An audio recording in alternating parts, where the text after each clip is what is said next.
Our next speaker is Gerry Downing from Socialist Fight.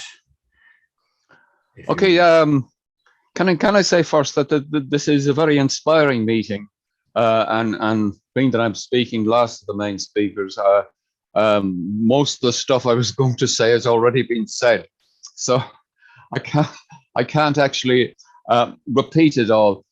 So I'll make some observations that I think are relevant. First of all, on the question of the United Front. The Socialist Fight has actually participated in 3 versions of the United Front up to now. Well, we've got our own Socialist Fight leaflet that you can see, which calls for no to NATO aggression. Our main enemy is at home. We have the Socialist Labour, who are people who were in the Labour Party but have now been expelled, actually. And it has the same headline, and the victory to the anti-fascist forces of Donbass and their allies, jointly with the consistent Democrats, the New Communist Party, and the Posadists. So those are 3 united fronts. But I do endorse the Robert Montgomery's position and the class-conscious position, the call for a new Zimmerwald. Certainly, I think that should be the top of the agenda to draw together everybody that recognizes U.S. imperialism as a global hegemonic imperialist power that organizes all the other imperialists. Biden has just boasted that never was NATO so united as they are at the moment.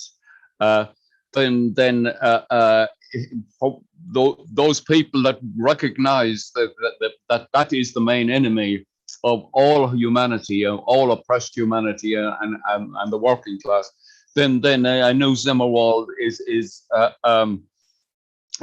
necessary. So that would be the 4th united front. But we've just heard the call for the left Zimmerwald. Well, we do remember it, and the left Zimmerwald fell into a horse carriage, apparently.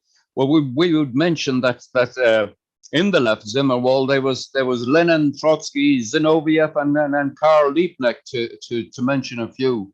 Now, I don't know who here is the Lenin and who is the Trotsky and the Zinoviev and the Liebknecht, but I'm sure somebody will want to fill those roles as the struggle developed. A few other points.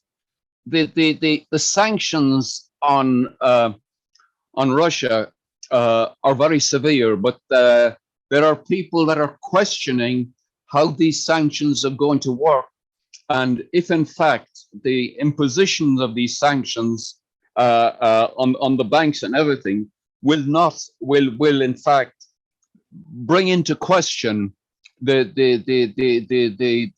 global hegemonic position of the dollar itself.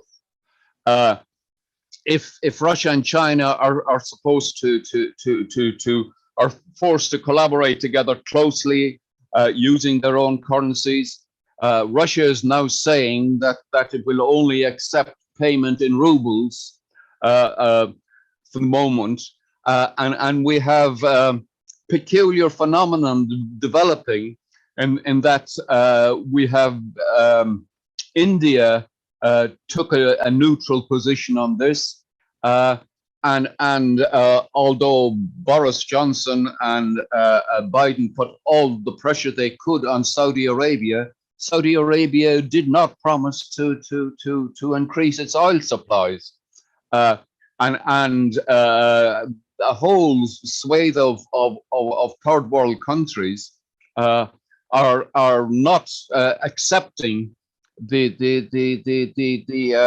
imposition of U.S. Domination to the extent that's necessary. So it would be a very interesting development if the whole question of that hegemonic power is built on, which is basically the dollar as the world trading currency and the world's reserve currency, and its ability to sanction whoever it wants. Oh, by the way, I have differences with Alan about whether China is a deformed worker state or not. But at the same time, I am quite certain that it's not an imperialist power. It cannot do any of that stuff that the United States does in terms of sanctioning other people. It cannot. It doesn't dominate the International Monetary Fund, and it doesn't dominate the World Bank. It is not at all in a position, although it is a part of the international the world trading organization. Just a few more points quickly. I would have thought that the question of who is the outright supporters of imperialism on the left, well, that accolade undoubtedly goes to the Ukraine Solidarity campaign.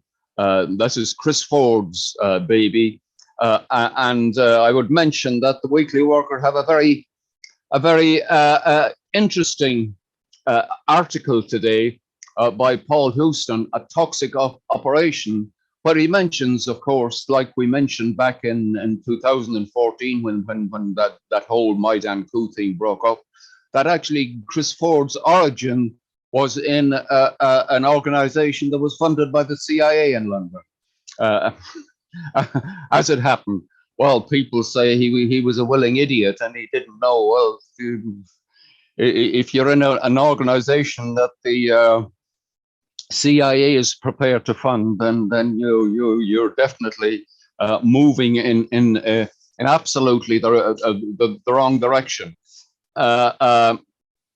Of course, we have the other participants, the AWL. Well, who would expect anything else from the Alliance for Workers' Liberty? Sean McGamna, a man from the County Clare in Ireland, who supports basically the loyalist community in the north of Ireland against the nationalist community. Well, we wouldn't expect any. But and by the way, he calls himself. He says proudly, "I am a Zionist." And poor old Martin Thomas, who's the second in command, I suppose the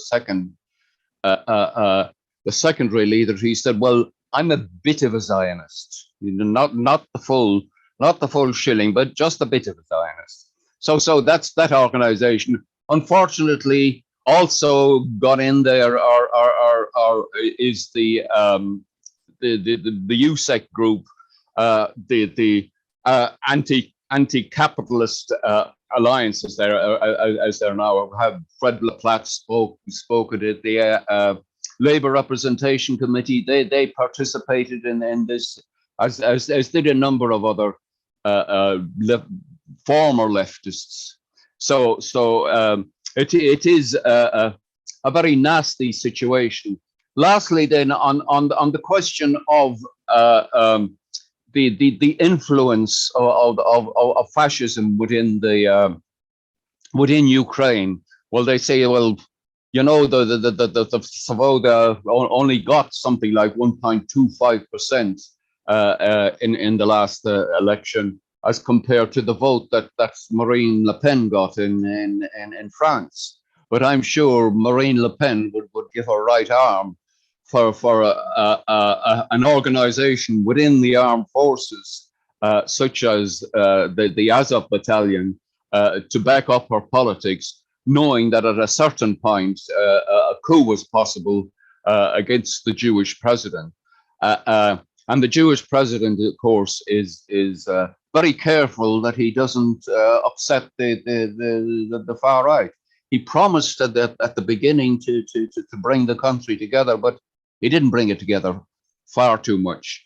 As soon as the Azov battalion let him know where he stood in the in the situation. And last, well, I said last, but a word of warning: the Putin also has his far right scoundrels within his camp. He's got the National Bolsheviks, and he's got the Wagner Group. Now they tell us that the Wagner Group has got 40 assassins ready to assassinate Zelensky, his family, and the leaders. I would suggest that these 40 assassins, their main task would be to watch out for any revolutionary movement within the working class in Ukraine and assassinate them. We must never forget, as anti-imperialism is our main slogan, that what happened to the Shanghai Soviet back in April of 1927, when they abandoned the defense against the bourgeois nationalist Chiang Kai-shek, and how he dealt with them. So going too far in that direction is something we must be very careful of. Thank you.